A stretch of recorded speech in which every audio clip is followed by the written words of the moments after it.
मुंबई की रात कभी नहीं सोती।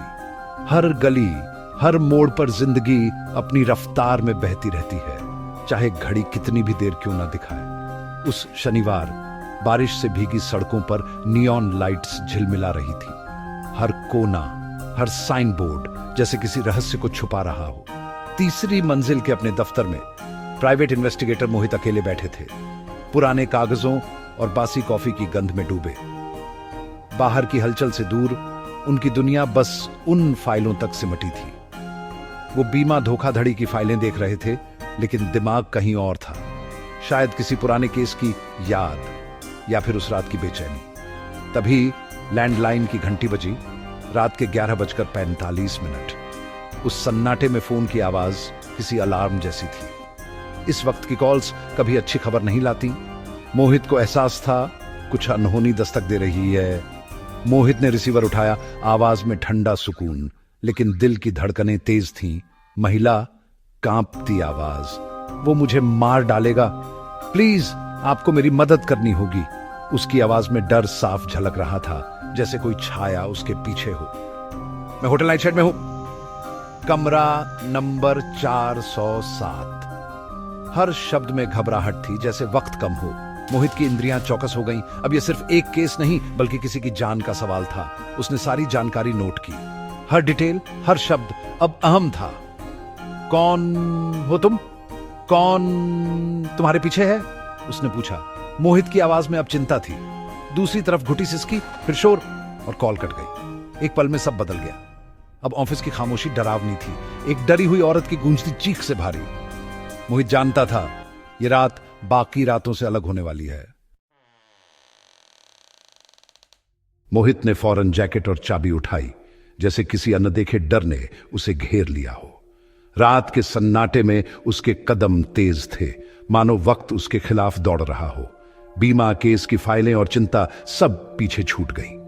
अब उसका ध्यान सिर्फ होटल नाइट शेड की ओर था, जहां से रहस्यमयी कॉल आई थी।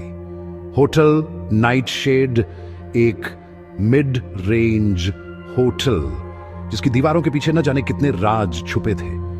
यहां हर कोना, हर परछाई कुछ कहती थी। लॉबी में हल्की रोशनी थी, माहौल में एक अजीब सी बेचैनी। रिसेप्शन पर रोहन नाम का युवक फोन में खोया हुआ था, मानो उसे किसी मेहमान की परवाह ही न हो। मोहित ने आत्मविश्वास से कहा, मैं मिस कोरा सेन से मिलने आया हूं, कमरा 407। उसकी आवाज में हल्की घबराहट छुपी थी। रोहन ने कंप्यूटर चेक किया, फिर सिर उठाकर बोला, माफ कीजिए, मिस कोरा सेन 2 घंटे पहले चेकआउट कर चुकी। उसकी बात सुनकर मोहित चौंक गया। मोहित को शक हुआ, अभी अभी उसी कमरे से मदद की कॉल आई थी। क्या कोई और उस कमरे में था, या यह सब एक जाल था? उसने ऊपर जाकर खुद देखने की जिद की, और थोड़ी रिश्वत ने रास्ता आसान कर दिया।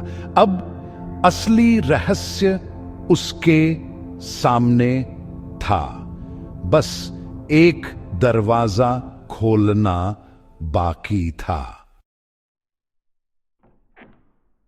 चौथी मंजिल का गलियारा डरावना था। कमरा 407 का दरवाजा थोड़ा खुला था। अंदर अंधेरा, लाइट स्विच बेकार। मोहित ने फ्लैशलाइट निकाली। कमरे में बिखरे कपड़े, उलटा लैंप और बासी परफ्यूम की गंध थी। बिस्तर के पास टूटा स्मार्टफोन मिला। स्क्रीन पर उसी वक्त की आउटगोइंग कॉल थी। तभी दरवाजे के पीछे से चरमराहट हुई। मोहित सतर्क हो गया। फ्लैशलाइट की रोशनी में एक साया दिखा, हाथ में चमकती धातु। साया झपट पड़ा। हमला तेज और खामोश था। मोहित ने मुकाबले के लिए खुद को तैयार किया। हमलावर ने लोहे की रॉड से वार किया, लेकिन मोहित फुर्ती से बच गया। उस सुनसान होटल के गलियारे में हर कदम पर खतरा मंडरा रहा था। मोहित की धड़कनें तेज थी, लेकिन उसने हिम्मत नहीं हारी। दोनों में जबरदस्त संघर्ष हुआ, और आखिरकार मोहित ने हमलावर का मास्क खींच लिया। वो कोई और नहीं बल्कि रिसेप्शनिस्ट रोहन था, जिस पर मोहित को पहले से शक था। अब सारी सच्चाई सामने थी। झूठा चेकआउट, अचानक बिजली गुल होना और हमला, ये सब रोहन की सोची समझी चाल थी, ताकि असली गुनहगार बच सके। मोहित गुस्से में, क्यों किया ये सब? कोरा सेन कहां है? उसकी आवाज में बेचैनी और गुस्सा साफ झलक रहा था। दबाव में रोहन टूट गया। उसने कांपती आवाज में कबूल किया, कोरा ने एक बिजनेस टाइकून का मर्डर वीडियो रिकॉर्ड कर लिया था और उसी वजह से सब कुछ हुआ। रोहन ने मदद करने के बजाय टाइकून को फोन कर दिया, जिससे कोरा और भी बड़ी मुसीबत में फंस गई। तभी पुलिस आ गई। मोहित ने पहले ही क्राइम ब्रांच को इशारा कर दिया था, जिससे सबूत और आरोपी दोनों पकड़े जा सके। रोहन गिरफ्तार हुआ, फोन भी बरामद हुआ, लेकिन कोरा अब भी लापता थी। उसकी तलाश अभी बाकी थी। पुलिस ने होटल छान मारा, लेकिन कोरा नहीं मिली। मोहित ने 2 दिन तक शहर के हर कोने में तलाश की।